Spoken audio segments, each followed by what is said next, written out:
Oh yeah.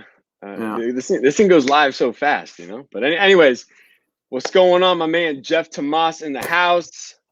What's up, Kris? He's the senior, well, not the senior, but the financial planning expert, but focusing primarily on the retirement side, which is why we have him here today. He just got done, and I guess he does. Your side business is moving gravel, or what's that all about? Definitely not the side business, but at the That's same good. time, we have a little more time on our hands, so we did a big family project, and we moved 10 yards of gravel to our backyard.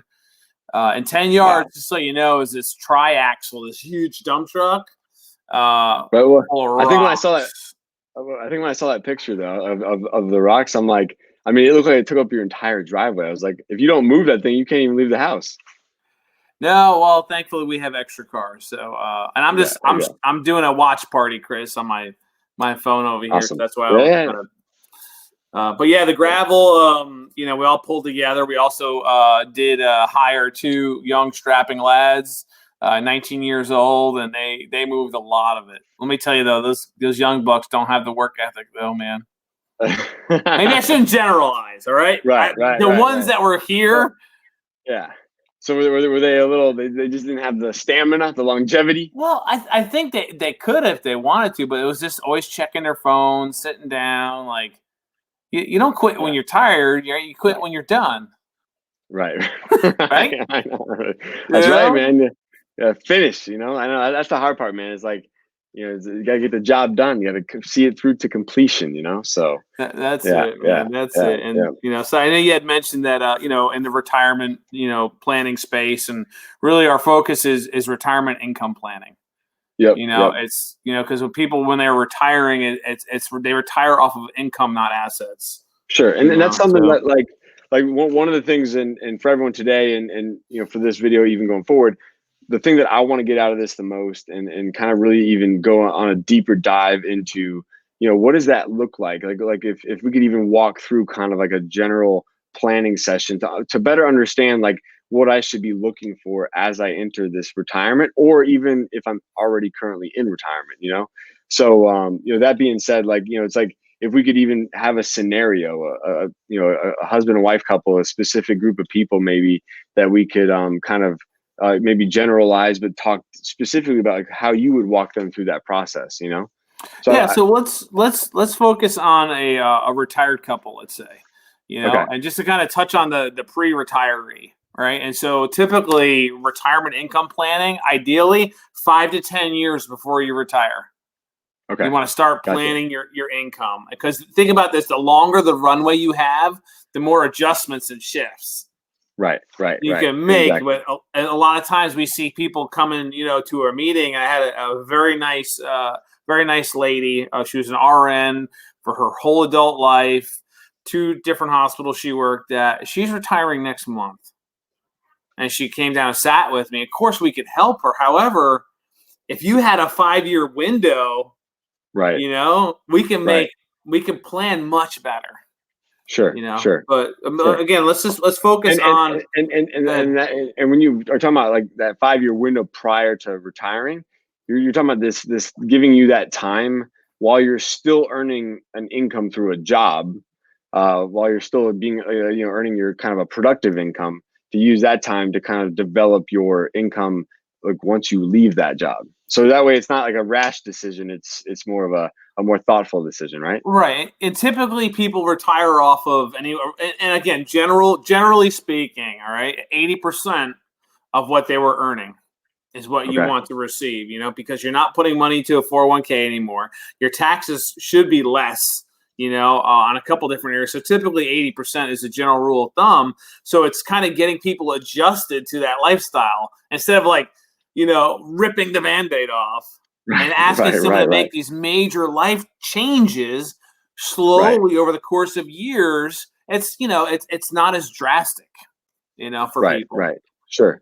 Sure. So yeah, because you're already maybe putting in place like downsizing the home, doing this thing, reducing these bills, reducing those bills and things like that. So that makes sense for sure. Yeah, and then also like talking about what do you plan on doing after you retire? Like what fulfills you? Right. You know, Exactly. So like yeah. So it was interesting. So based on that, though, you're kind of almost having to psychologically understand what people want for out of their life first before you can even talk about their finances in a sense, right? right, absolutely, because especially like pre-retirement and also in retirement, it's what's going to be fulfilling to that person because we have to have purpose, and we do know that study shows that women are more likely to have a social network than Right. men. Really? Okay, yeah, absolutely, yeah, right. So Surprise, right? does that mean they spend more money in retirement, or what does that mean?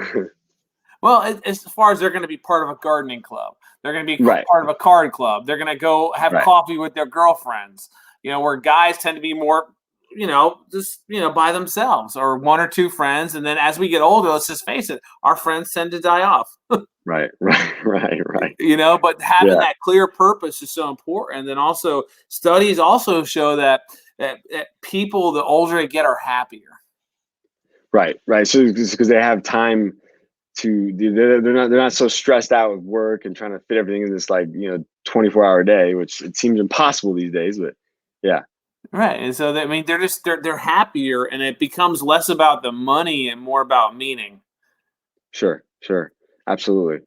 You Yeah. know, So but you using that time to continue to find purpose, then would you say? I mean, like it's am I traveling? Am I visiting? Am I spending time with my kids? Am I moving? Am I downsizing my home?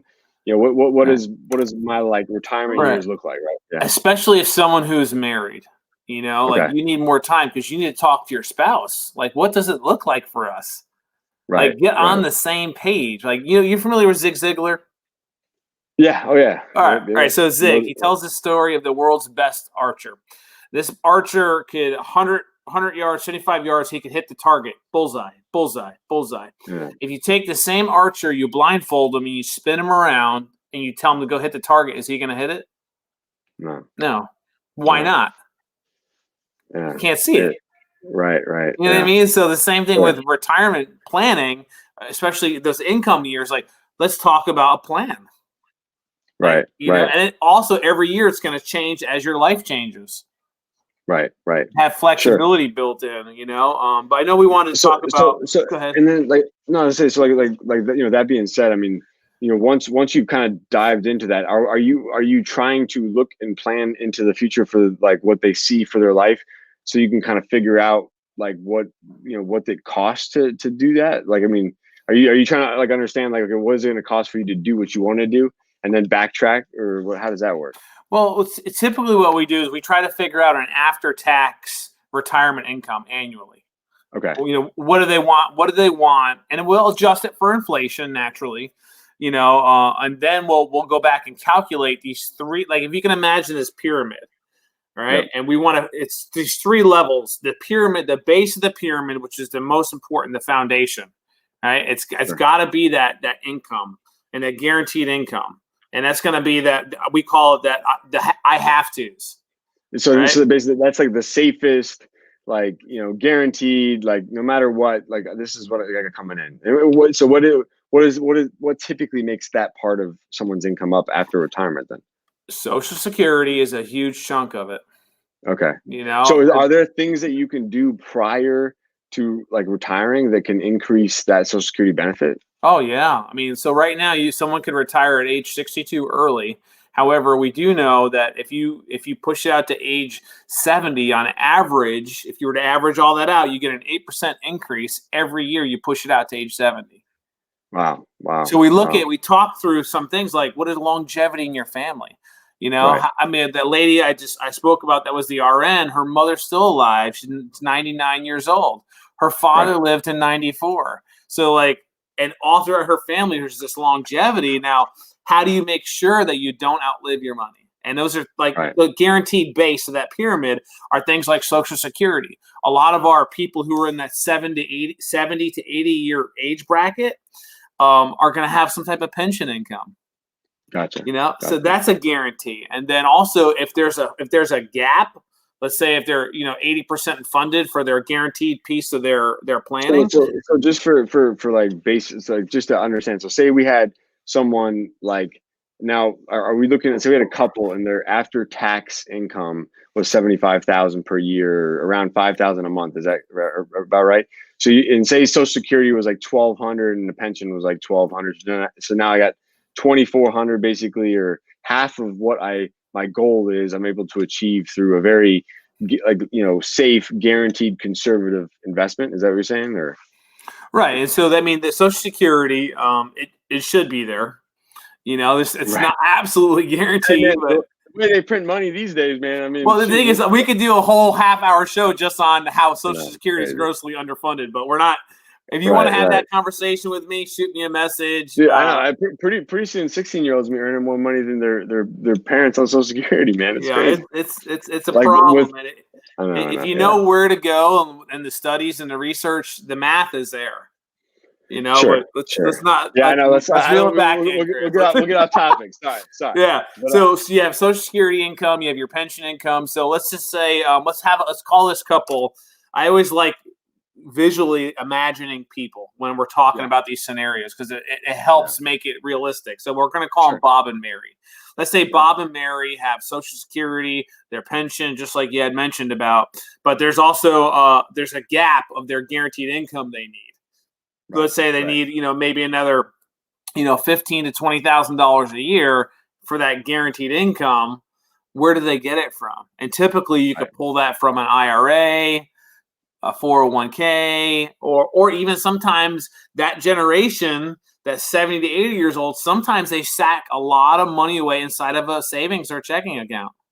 Gotcha. Yeah, and so that's what I was going to ask you too. Like, so would you say is there a generational change for those that have pensions that or even are sitting on a stockpile of like savings in a really low interest income account or savings account? Do you foresee that being a change of like generational change, where there might be something else that people have? Here's the thing: is that the people in that 70, 80 year age bracket right now watch their parents struggle through the Great Depression. Right. Okay. And so and in turn, watching that and living through that, they've become great savers. Gotcha. Okay. Not necessarily great investors, but great savers. Right.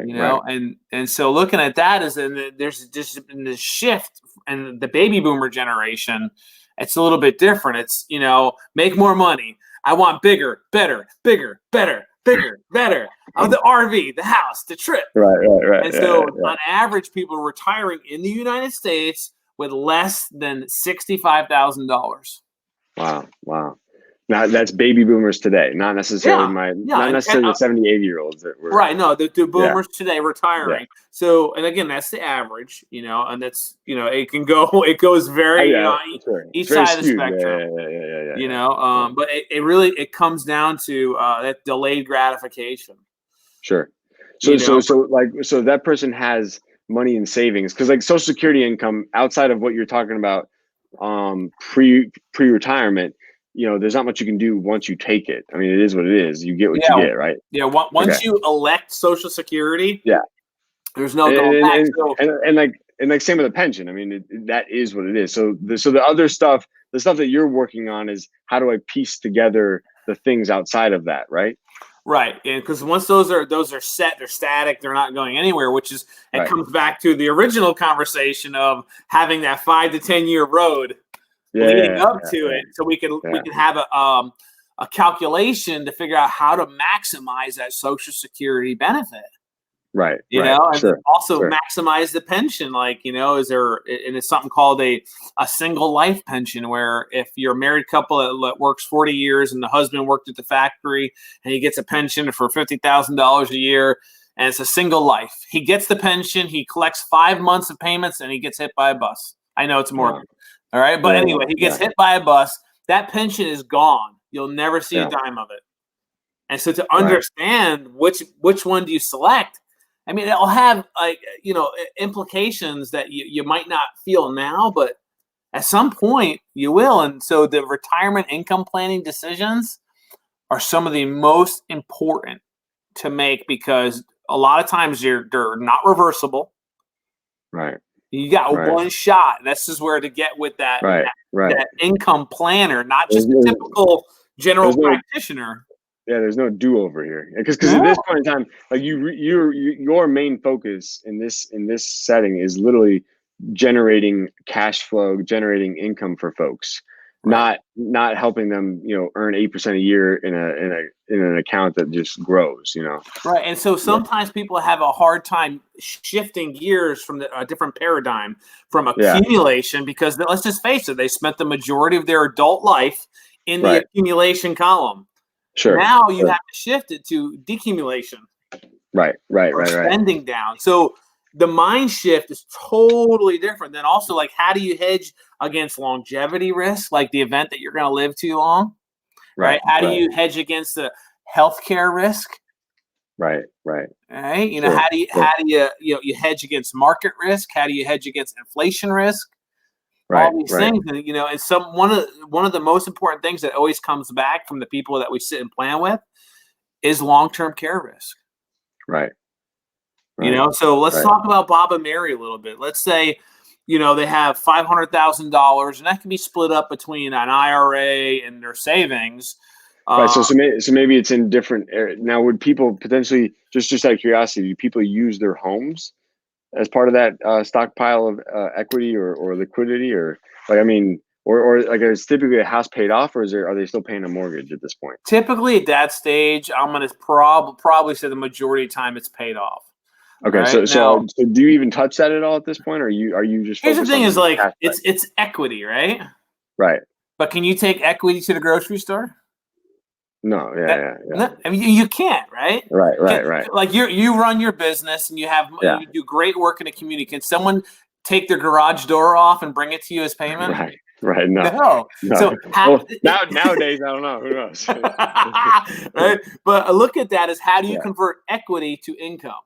Sure. Right? Sure. Now, sometimes we think out of the box, and I'm not a reverse mortgage guy. You know what I mean? Right. However, in some cases, people could pull equity out of their homes. Let's just face it, you paid your house for 30 years. You have all this equity sitting in it. And what if there was a time where you could flip a switch and have your house pay you? Right. Gotcha. I see what you're saying. Okay. Yeah. So it might be one of those things that you may not, like, for the sake of Bob and Mary's conversation, and I didn't mean to get you off topic, but for the sake of this conversation, you may not necessarily get into the house, like, planning side of it yet. Like, you're going to focus on the cash side or the liquidity side first. Well, the thing is this: I will look at when someone comes in, we break down all their assets, Okay. everything we look at, Yep. and go, it's like a chess game.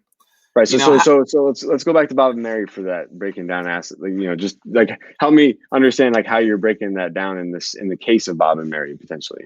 Right. So let's just say, they have 80% of their base income met. All right. Okay. So that means, looking at this, is we want to make sure that they have that paycheck they need for the rest of their life. We might carve out maybe $100,000 to $150,000 of that $500,000 nest egg they have, and convert that into a monthly income they can't outlive. So Gotcha. now, in that scenario, that would leave Bob and Mary with $350,000 of liquid investable assets. So now we know that their guarantees are taken care of. So you put the 150,000 into something that was safe, super safe. Guaranteed. Gotcha. Guaranteed to give them a monthly pay, and it's an annuity. It's nothing fancy, but it's a self-funded pension. But is all it is. Right. So now I got my, just for a recap, I got my pension, like, I got my actual pension potentially. I have my Social Security income, and then I have this annuity, and that's making up so far the conservative side of my portfolio potentially. Right. Okay. Right, and we want to look at the inflation too, because there's some annuities out there that could pace inflation as well. So you're not losing purchasing power. Gotcha. So then what am I looking for on the remaining maybe 350,000 then at that point? So one thing to keep in mind is, like, once you have your base, your framework set up, your foundation solid, you have your paycheck, it allows you in some cases to be more aggressive with your remaining assets. Right. Sure. Versus sitting it in the bank. Now, I'm guaranteed, I have my guaranteed paycheck. Now I can be a little more risky than I would have been and seek some higher returns. Gotcha. in that. And then also out of that $350,000 left over, we'd want to make sure we have a discussion about how are you going to fund long-term care if in the event that you did need it. Right. So then, just to better understand that 350,000, are you trying to put that in something that's still going to increase in value, like that's like an asset value thing, or are you trying to put that into an income producing thing that has maybe a little bit more risk but still producing cash flow? Like on that 350,000, what's the ultimate goal? I Well, guess the thing is this: they have their monthly cash flow met. Right. Their So monthly. okay, so cash flow's covered. I'm at 100% or 80% of where I want to be at this Now point. It's 100% of where you Okay, need to gotcha. be because So I got the 100%. we carved So I out the got 150,000. right. So I got to 100% of my goal when it comes to income. Like Right. at least on the conservative, like, hey, we can live on this, we'll be okay. And so now I'm taking the rest and trying to be a little bit more, just just try to build a little bit more value while I can. Right. And there's depending on the individual, right? There's Right. things out there that you could be more aggressive with or more conservative. And just as a disclaimer, I got to be careful with what I say regarding investments because I'm a registered investment advisor. And so I got to be careful with making sure I generalize. Sure, You know sure, what I mean? exactly. Yeah. On this So topic. So if you you guys just tell me if I get off topic and no then worries, and you I go. just did. Yeah. So, but if you guys have specific questions, you can feel free to reach out to our office, email us, call me directly, whatever it is. But we'd want to make sure that we're matching the overall planning portfolio with what they want it to do.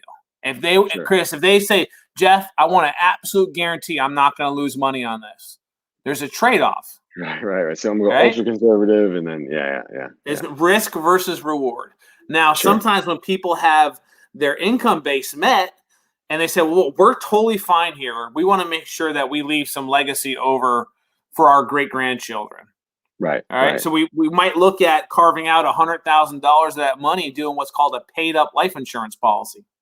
Sure. And $100,000 might automatically buy $120,000 or $130,000 of death benefit. Gotcha. You know what I mean? And it's still they can have access to the cash if they need it. Right. So it could potentially earn a rate of return as well as provide a death benefit. Tax-free benefit. Yeah. Gotcha. And so looking at that too is there's certain types of life insurance out there that have an associated long-term care benefit. All right, which it's huge on the marketplace. So what now? What is just to help clarify? Because I think one thing that's interesting is in the care world versus the finance world. Sometimes that term long-term care, might mean different things. I always love reading insurance contracts. Yeah. All right. Here's the breakdown. They're about long-term care because it always cracks me up when they say they pay or don't pay for. It's like right. So anyways, this is the one I'm going to be talking about. It's a company that's been around since the 1800s. It's called Allianz. All right, Allianz. Again, you can look it up, Google it. It's A-rated from AM Best. It's one of the carriers we work with. But if you can get one doctor to write one letter saying you cannot do 2 of the 6 daily activities of living, then you can access up to 25% of your death benefit every year for 4 years. Gotcha. Okay, so up to 25% of the death benefit. Now, is the death benefit 20 to 30? I got 100,000. It's 20 to 30,000. If it's 25, if it's let's say if it's a $400,000. So when we're looking at these life insurance policies, we're trying to calculate enough long-term care benefit in the event someone needed it. So typically, we like to see about $100,000 a year. Gotcha. That would provide maybe not all of the funding, but a big chunk of it. Right. So, I mean, that number. So looking at that is if it's a $400,000 death benefit, you could potentially access up to $100,000 of the death benefit while you're alive. Gotcha. Okay. Now, let's say 1 year you take out $100,000 of a $400,000 death benefit and you pass away. You're a smart guy. How much money does your beneficiary get at that point? So it would be 60% of that? No, if you took $100,000 and it's a $400,000 death benefit. Yeah. If I took $100,000, but are you saying as far as on the long-term care side? I get So 25% of that, or let's say if you use 25% of the $400,000 to pay for yeah. long-term care over the course of a year, and then you died, your beneficiary gets 300,000. Oh, gotcha. So what it Gotcha. does is it puts a lien on the life insurance. Okay, I see what Now you're the saying. hope Gotcha. is that Bob and Mary live So, a so, so very I'm able to borrow basically from the future in a sense, and pull that money out today. Gotcha. Okay. if you need. Now the hope is Bob and Mary live a very long life and they die peacefully in their sleep, and in that case the Yeah. death benefit goes to their great grandchildren. Gotcha. Okay, I see what you're saying. But what's cool about that is I do have access to up to 1/4 of the total death benefit Per year. per year. Oh, per year. Per So year. technically, could I access 100 and then another 100 and then another 100? Well, the Like if last I had year you'd have to leave some in there, like it's like a 5% or something like that. So, but my point is, like, if I needed care in the home, potentially, like, say I had a $400,000 death benefit policy, right? I could potentially say maybe access 50,000 a year from that policy, or up to 100,000, right right? in that scenario, right? In that scenario, okay, gotcha. So what's cool about that is that I could still use some of that other, like, conservative income and whatever other income I produce plus this as a bonus if the event in the event that I need that long-term care insurance. Right. And Chris, one of the great things about that strategy is that it's really getting $1 to do the job of many.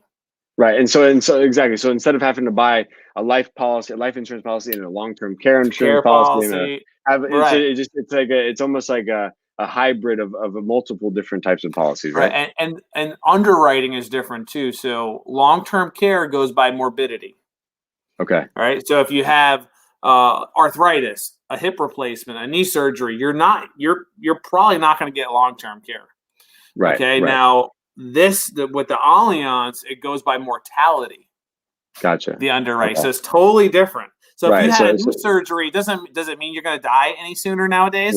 right. No. No. So it's Yeah. probably not even an issue that you Yeah. can qualify for it. So, Gotcha.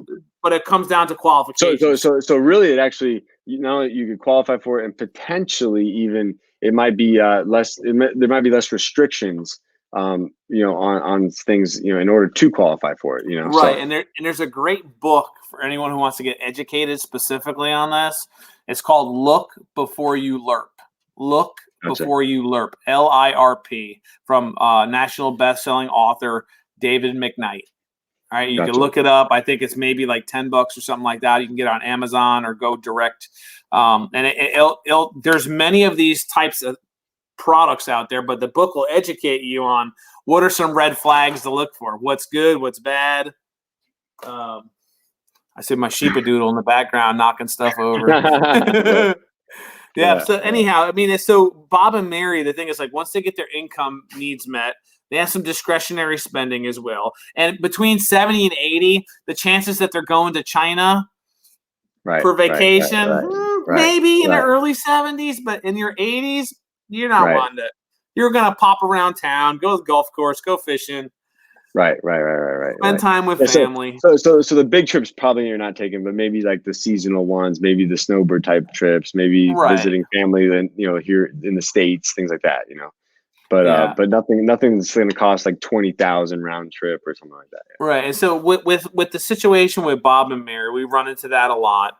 And it's having with like clarity that written retirement income plan. It's got to be an income plan, not an asset growth model. Typically, I'm not sure if you heard, if you pull out 4% of your portfolio every year, you have a chance to living until.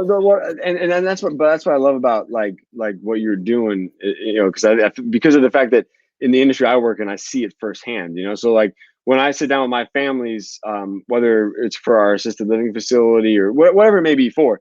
Typically, I'm going to ask them, like, do you have a pension? Do you have VA benefits? Do you have this? And everything I'm asking them for is just cash flows, And so sometimes I might be able to help them get like a VA benefit that could be like up to $1,200 a month, which is just an additional cash flow, stream. So then all of a sudden, now you got the, maybe the Medicaid program, or maybe the way that they're married, we can get them set up on the right Medicaid program. So now, potentially we get them, some Medicaid income to help out. We can get them some VA income, we got Social Security income, we got pension income, we got 401k income. So then ultimately we have all these sources of income, which then help put the bill for maybe the care that they need, Right. So, and I mean, the hope is that they don't ever need the care. In the event they do, the cash flow is there. And so, I mean, you get it because you see it, it's in those retirement years. And I'll say it again. It's about cash flow.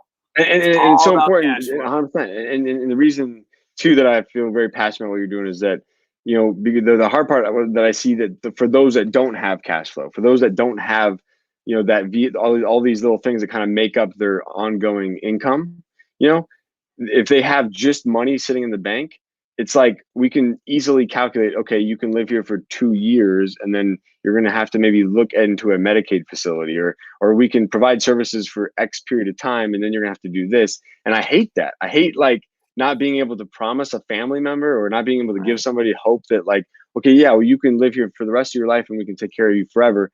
I hate the fact that sometimes because of maybe, the fact that people are limited on income, but maybe have a large asset chunk, but they spend it down so quickly that there's nothing left at the end, Yeah, or it doesn't last long. Yeah, sometimes we see them spending it down as the markets are crashing.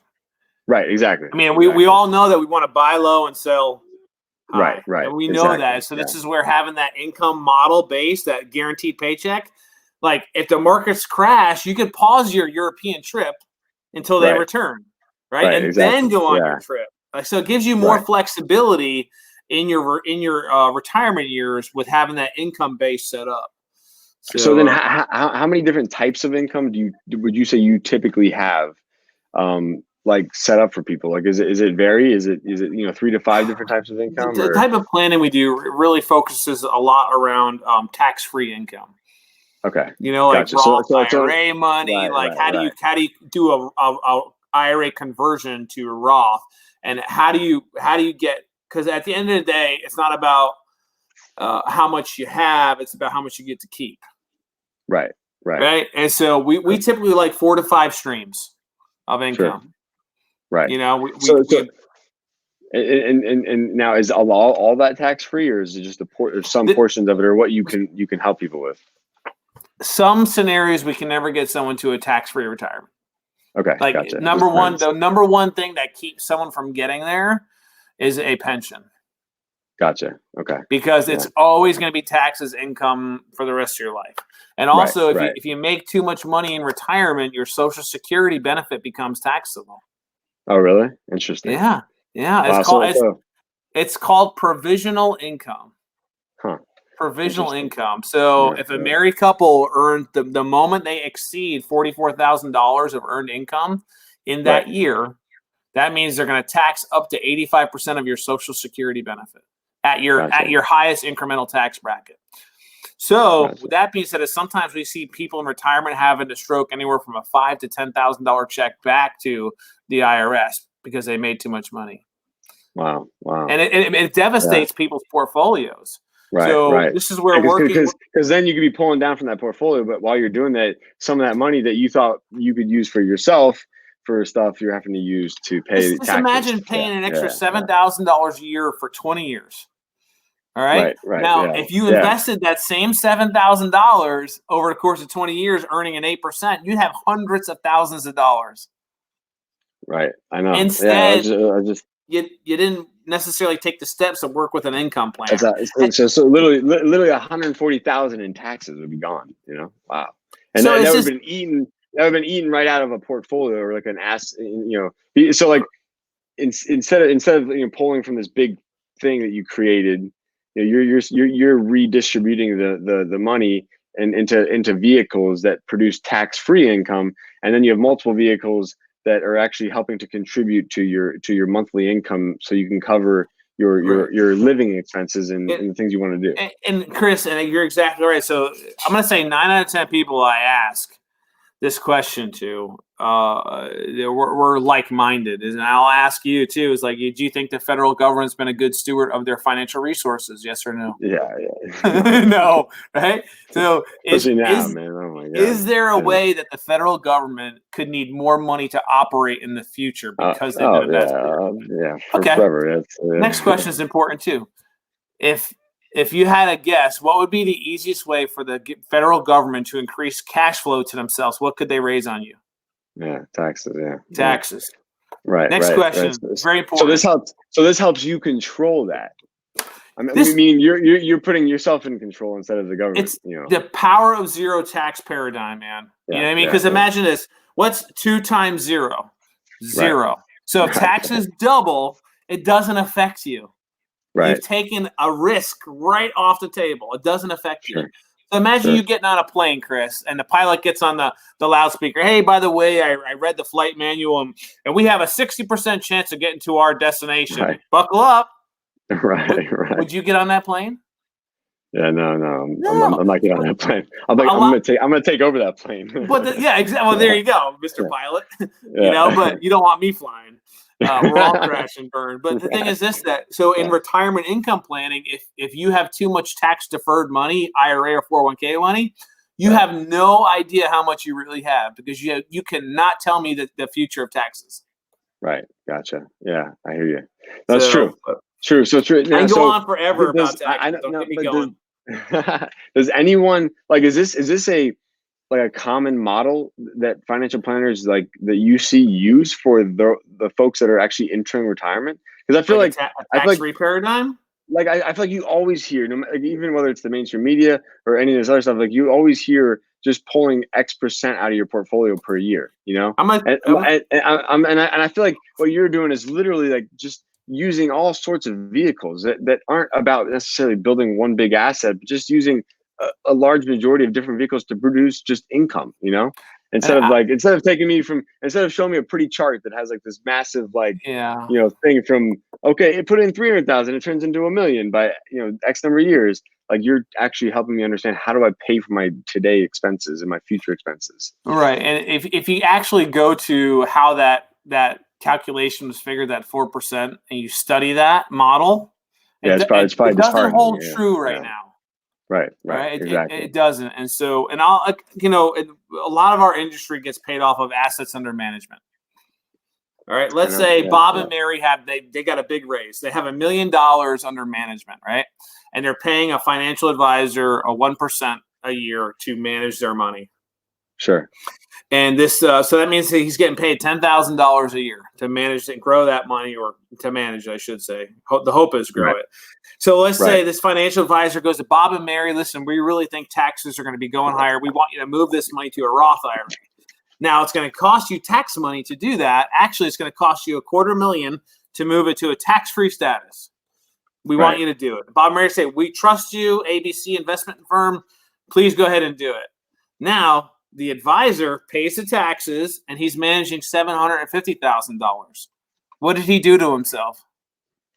Yeah. He gave himself a pay cut.